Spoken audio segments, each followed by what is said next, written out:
কয়জন আসছেন? আমি কতজন এখন মানে ব্যায়াম আছে, ঠিক আছে, বাসায় গেলে ব্যায়াম করবেন। 2 3 4 5 6 7 15 জন 95 জানি। মানে ছেলে 8 জন। 8 জন অনেক পড়ে, আলেম 8 জন বলতেই পারে। আমরা 1 2 3 তোরা 7 জন তাহলে?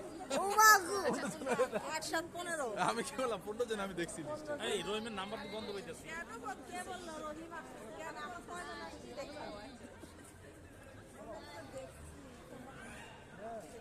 এই বন্ধ। কই থাকো? তোমরা কই থাকো? সারাপাড়া থাকো। তাহলে সারাপাড়া তো যে লিপিও থাকে, দেখা হয় না ওর সাথে? ওই যে লিপি সারাপাড়া শুনে কি দেখ হইলো, এখন হাতে দেখা হইলে চিনতে পারো তখন তো চিনতে পারো। দেখা হয় নাই, চক্ষু মিলিয়া। এই যে ওর হইতে শুধু দুই পাশে ওনা ওনা ওনা কিভাবে বুঝে যায় জানিস? ওর সমস্যাটা হচ্ছে কি জানিস?